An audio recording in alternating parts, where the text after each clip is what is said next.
안녕하세요. 주역심리학 양찬순 지음 김영사 출판사입니다. 1강을 하도록 하겠습니다. 수화기제 화수미제입니다. 트리노폴로스의 동화 꽃들에게 희망을 해서 마냥 위로만 키우는 애벌레들이 나오죠. 그 애벌레가 이렇게 중얼거리죠. 꼭대기에 뭐가 있는지 아무도 몰라. 그래서 꼭대기 올라가다가 다시 이제 내려와서 영웅의 여정을 나서게 되죠. 이게 그 현대사회의 모습을 보여주죠. 현대사회는 무한 경쟁 시대죠. 그 신자유주의 시대는 각자 도생하고 무한 경쟁하는 그런 시대예요. 그래서 무작정 앞으로 질주만 해요. 무조건 돈이 좋다. 공부만 잘하면 다 된다. 이런 어떤 신화를 갖고 있죠. 어떤 이런 그 물신을 맹시하는 이런 시대예요. 이런 시대에 대한 시를 한번 읽어보죠. 오감도 이상 시 제1호 13인의 아해가 도로로 질주하오. 길은 막다른 골목에 적당하오. 제1의 아해가 무섭다고 그리오. 제2의 아해가 무섭다고 그리오. 제3의 아해가 무섭다고 그리오. 제4의 아이가 무섭다고 그리오. 제5의 아해가 무섭다고 그리오. 제6의 아해가 무섭다고 그리오. 제7의 아해가 무섭다고 그리오. 제8의 아해가 무섭다고 그리오. 제9의 아해가 무섭다고 그리오. 제10의 아해가 무섭다고 그리오. 제11의 아해가 무섭다고 그리오. 제12의 아해가 무섭다고 그리오. 제13의 아해가 무섭다고 그리오. 14의 아해는 무서운 아해와 무서워하는 아해와 그렇게 뿐이 모였소. 다른 사정은 없는 것이 차라리 나았소. 그 중에 이런 아이가 무서운 아이라도 줬소. 그 중에 이인의 아이가 무서운 아이라도 줬소. 그 중에 이인의 아이가 무서워하는 아이라도 줬소. 그 중에 이른의 아이가 무서워하는 아이라도 줬소. 길은 뚫린 골목이라도 적당하오. 13인의 아이가 도로로 질주하지 아니하여도 줬소. 참 시 읽으면서 숨 막히고 막힌 골목을 달려가는 그런 느낌이 들죠. 여기서는 아이가 두 부류로 나눠져요. 무서운 아이와 무서워하는 아이. 그러니까 가해자와 피해자로 나눠지죠. 우리가 사는 세상이 그렇죠. 가해자와 피해자밖에 없죠. 그래서 가해자가 피해자가 되고 피해자가 가해자 되고 이렇게 두 개로 나눠져요. 그죠? 나라는 한 인간은 가해자인지 피해자인지 둘 중 하나가 돼야 되는, 누구를 피해를 주든지 피해를 당하지 이렇게 살아가요. 이 시대는 참 무섭죠. 이렇게 되니까 사람들이 어때요? 불안을 너무 쌓여 무관심해지는 시대가 돼요. 너무 불안하니까 아예 무관심해져 버린 거예요. 그래서 겉으로 보면은 막 깔깔거리며 웃고 막 즐거워해요. 그러나 무의식에서는 공포, 불안이 있어요. 전 요즘 이걸 느끼는 게 술집에서 수업을 할 때가 있거든요. 술집에서 가끔 이렇게 수업을 하는데 전에는 그렇게 안 시끄러웠어요.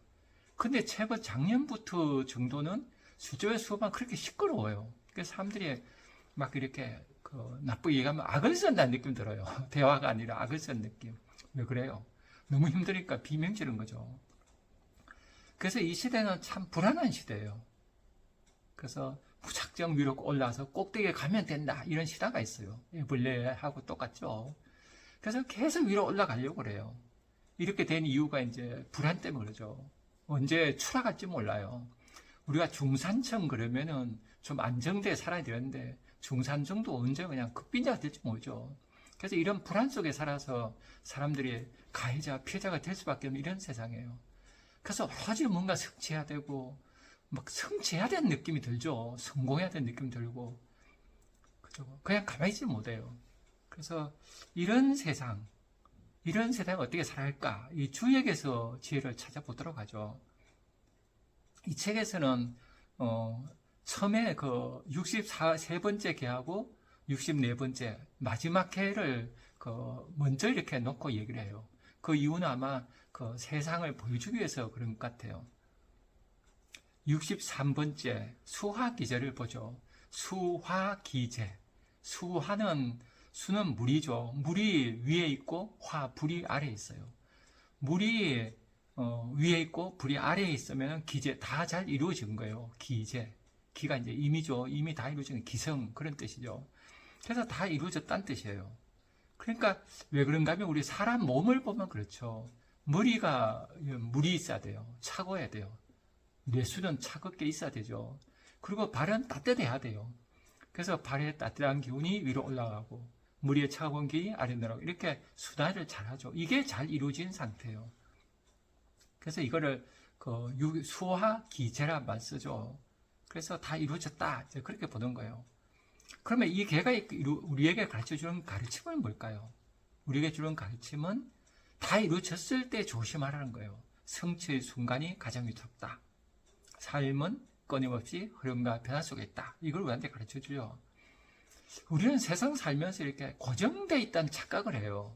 사실 세상은 고정된 게 없잖아요. 그래서 성취하는 것도 고정된 걸 바란 거예요. 어떤 상태가 되면은 한 달 수입이 얼마 되면은 안정된다 생각해요. 이렇게 해서 또 어느 자리가 올라가면 안정됐다. 성취를 이제 중시하거든요. 그래서 성취가 되면 사람들이 갑자기 오만해져요. 그래서 추락해버리죠. 그래서 성취된 순간 그때 조심하라 이거예요. 그래서 세상은 왜 우리가 고정됐다 착각할까요? 그거는 언어 때문에 그렇죠. 이게 세상은 사실은 동사인데 세상은 다 동사예요. 그런데 명사로 쓰잖아요. 우리가 눈이란 단어를 보면은 눈은 사실 동사잖아요. 눈이 내리는 걸 눈이라고 그러는데 눈이라는 명사를 써요. 그러다 보면 눈이 내리는 게 동사가 아니라 명사인 듯한 착각이 일어나요. 나라는 것도 그렇죠. 나 그러면 내가 고정되어 있는 것 같아요. 그래서 석가모니가 그런 얘기 하죠. 세상은 변한다 공부하라. 왜 그런가 하면 변하는데 변치 않는다 생각하는 게 언어 때문에 그래요. 언어 때문에 집착을 하게 돼요. 나 그러면 내가 있는 것 같아요. 나는 항상 변한 존재인데 그죠. 그래서 우리가 변하는 세상을 읽을 수 있어야 돼요. 그래서 변하는 세상을 읽으려면은 언어가 산문이 아니라 시적이 돼야 돼요. 시의 순간은 찰나예요. 찰나가 영웅이 되죠. 그런 시간을 읽어보겠습니다. 시 파볼로 네루다. 그러니까 그 나이였어. 시가 나를 찾아왔어. 몰라. 그게 어디서 왔는지 모르겠어. 겨울에서인지 강에서인지 언제 어떻게 왔는지 모르겠어. 아니야, 그건 목소리가 아니었고 말도 아니었으며 침묵도 아니었어. 그리고 나 이 미소한 존재는 그 큰 별들 청초한 허공에 취해 신비의 모습에 취해 나 자신이 그 심령의 일부를 느꼈고 별들과 더불어 굴렸으며 내 심장은 바람에 풀렸어. 이게 시가 온 순간이에요. 시가 내게로 오니까 언제 온지 모르는 거예요. 내게 왔는데 나는 다 풀어져 버릴 거예요. 우주에. 내가 큰 나가 됐죠. 우주만큼 크게 돼요. 이게 시의 순간이에요. 이거는 항상 그 변화 속에 있는 그 순간을 포착해내는 거예요. 찰나가 영웅이 되는 거죠. 이거는 시간이 아니에요. 흐르는 시간이 아니라 그 자체로 존재하는 시간이죠. 그래서 그거는 위로 폭발하는 시간이에요. 그 순간 영원이죠. 이런 시간을 우리가 체험해야 되죠. 이런 시간을 체험하려면 평소에 시적으로 살아야 돼요. 근데 시적으로 이제 살지 않고 언어로 이제 공부하잖아요. 우리가 마음을 비워야 된다. 이렇게 이제 공부를 하면은 어떻게 되는가 하면 공자가 말하는 향운이 돼요. 향운은 덕을 해치는 자이다. 이렇게 공자가 얘기했어요. 향운은 어떤 사람인가 하면은 시골이죠. 시골에 있는 그 선비예요. 시골에 있는 벼슬아치죠. 그 시골에서 벼슬 하나 갖고 완장 차고 도덕군자인 척하는 그런 사람을 이제 빗대어 얘기하는 거예요. 위선자죠. 근데 이런 사람들이 이제 되게 멋있어 보일 수 있어요. 그래서 이렇게 위선자가 되는 이유는 그 시적 인간이 안 돼서 그래요. 그죠? 우리가 시적 순간을 포착해야 돼요. 그래서 우리가 그 시적 순간을 포착하려면 또 어떻게 할까? 그 64개를 보죠. 마지막 64번째인 괴는 화수미제예요. 이번엔 거꾸로 되어 있어요. 불이 위로 가 있고 물이 아래에 되어 있어요. 그러면 머리가 뜨겁고 발이 차갑다는 거예요. 그러면 안 되죠. 머리가 뜨거워서 막 위로 올라가고 발이 차가워서 아래로 내려가고 사람이 못 살죠. 그래서 이거는 전혀 문제 해결이 안 되는 그런 상태예요. 꽉 막힌 상태죠. 이 괴가 이제 마지막이에요. 주괴. 그 이유는 어때요? 우주는 영원히 변화 발전한다. 인간은 늘 길 위에 있는 존재다. 이게 인간이다. 하는 걸 주역은 가르쳐 주는 거죠. 그런데 이제 우리가 그 성과 중심의 신자유주의 살고 있죠. 이러다 보면 꼭 뭔가 해내야 된다는 느낌 들어요. 그래서 세상의 변화를 자꾸 잃어버리게 돼요. 그래서 우리가 인생을 어떻게 살아갈까? 그러면 나만의 인생을 살아야 돼요. 사람은 각자 다 다르거든요. 각자 다르다 이걸 알아야 돼요. 인간은 각자 달라요. 너무나 다르죠. 성격도 다르고 기질도 다르고 다 달라요. 지능도 다르고 그죠? 감정도 다 달라요. 그래서 이 우월한 시를 통해서 읽어보죠. 랄프 waldo 에머슨 우화. 산과 다람쥐가 티격태격 싸웠다. 이 눈꽃만한 금방진 놈 하고 산이 부르자 다람쥐는 대답한다. 너는 크기로야 무척 크다만 삼라만상과 추나추동이 한데 합쳐져야 1년이 되고 세계가 되느니라. 그러니 내 처지를 부끄럽게 여기지 않는다. 내가 너만큼 크진 못하지만 네가 나만큼 작지도 못하고 내 반만큼 날쌔지 못하지 않니? 물론 내가 나에게 매우 멋진 길이 되어주긴 하지만 재능은 서로 다르다. 만물은 잘 현명하게 되어 있다. 내가 숲은 짊어질 수 없지만 너도 밤을 까지는 못한다. 참 좋죠. 그러니까 산과 다람쥐는 어때요? 각자 달라요. 산과 다람쥐, 산이 엄청 커 보여서 더 위대한 것 같지만은 산은 산으로서 존귀하고 다람쥐는 다람쥐로 존귀해요. 그래서 사람은 어때요? 각자 자신의 길을 가야 돼요. 태양의 길을 가야 돼요. 태양은 붉게 빛나고 있어야 돼요. 그죠? 그러면 그 여기를 우리가 살거든요. 근데 태양이 인간을 사랑한다 그러면 위험해져요. 태양이 보니까 어떤 사람이 막 추워서 그래. 그럼 막 뜨겁게 해줘요. 근데 옆에 보니까 더운 사람이 있어. 또 갑자기 식어야 돼요. 이렇게 되면 사람이 살 수가 없어요. 태양은 그냥 빛나면 돼요. 사람도 각자 타고난 대로 살면 돼요. 타고난 대로 살면 인간은 어때요? 무한히 아름다워요. 그래서 사람은 자신만의 인생을 이렇게 갖고 가야 돼요. 하나의 세계를 이루고 그 세계를 키워가야 돼요. 나무 한 그루가 자기 식대로 살잖아요. 그다음 열매를 맺고 열매 툭 떨어뜨리고 이제 죽잖아요. 그래서 그런 삶을 살아야 되죠. 그래서 그런 시를 읽어보죠. 문구멍 신현덕 빠꼼빠꼼 문구멍이 높아간다. 아가 키가 큰다. 참 시가 좋죠. 그죠? 신현덕 동시인이 쓴 시죠. 빠꼼막 문구멍이 높아요. 제가 시골 어릴 때 살 때 보면은 문구멍이 이렇게 뚫어요. 애기들이 그죠? 뚫어서 밖을 보죠. 그다음 키가 크면 더 위에 뚫어요. 완전히 세상이 다르게 보이죠. 그러니까 사람도 어때요? 이런 거예요. 어릴 때 보던 그 세상은 나이 들어서 보면 유치해져요. 알이 있잖아요. 그래서 이 인간의 그 상승한다는 거, 위로 정신이 고양된다는 건 대단한 거예요. 정신이 고양돼서 세상을 보면 어때요? 완전히 달라요. 그렇게 고통스러운 것도 정신이 고양돼서 보면은 별거 아니게 돼요. 그래서 니체가 그런 얘기 했죠. 허물을 벗지 않는 뱀은 결국 죽고 만다. 인간도 완전히 이와 같다. 늘 새롭게 살아가기 위해 사고의 신진대사를 하지 않으면 안 된다. 니체가 이렇게 얘기했죠.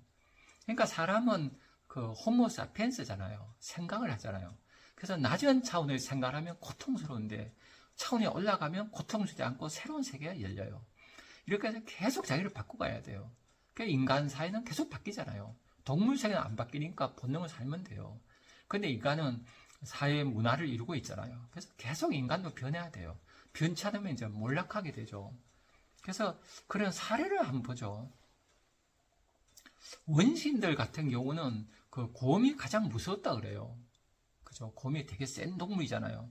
그래서 그 시베리아 북미 원주민 아이누 등에는 곰이 조상, 형제, 영혼의 안내자로 이렇게 등장이 안 된대요. 영혼의 안내자, 조상이 되고 형제가 되고 그러면 숲에 사는 곰과 더불어 살게 돼요. 그래서 이 세상은 이제 곰하고 적대시하는 게 아니라 하나의 형제로서 우리 신적인 존재로 이렇게 잘 살아가요. 그러니까 이런 게 이제 차원 높은 정신에서 보는 거죠. 그래서 원신들 세계는 되게 아름답고 평화롭죠. 또 이게 과학적으로 맞잖아요. 실제 양자 물려 보면 이생 에너지 장이잖아요. 하나의 생명체죠. 거대한 하나의 파동이에요, 우주는. 이렇게 이제 잘 살아가요. 그래서 현대인의 고통도 그렇죠. 우리 이 사회에 보면 기후위기 오고 사람이 서로 미워하고 살아요. 이거는 낮은 차원 의식이기 때문에 그래요. 나라는 그 망상에 젖어 있죠. 나 하나가 똑 떨어졌다는 생각을 해요. 모래알처럼 흩어져 있다. 한 개체, 핵개인이란 말 쓰잖아요. 핵개인으로 살아갈 수 있다는 착각을 해요. 그래서 사람들을 막 무시하고 함부로 대하고 막 그러잖아요. 그래서 우리가 한 단계 올라가야지 살 수 있죠. 그러니까 현대인의 고통은 인간의 만물의 영장이다. 이런 망상에서 모든 게 출발하죠. 그래서 새로운 사고를 해야 돼요. 천지자연이 하나다. 이런 사고를 할 때 현대인이 어때요? 잘 살아갈 수 있죠. 나도 좋고 너도 좋고 자타불이, 그죠? 답을 위한 것이 내게도 이익이 되는, 내 이익이 남의 이익이 되는 이런 이제 세상이 되죠.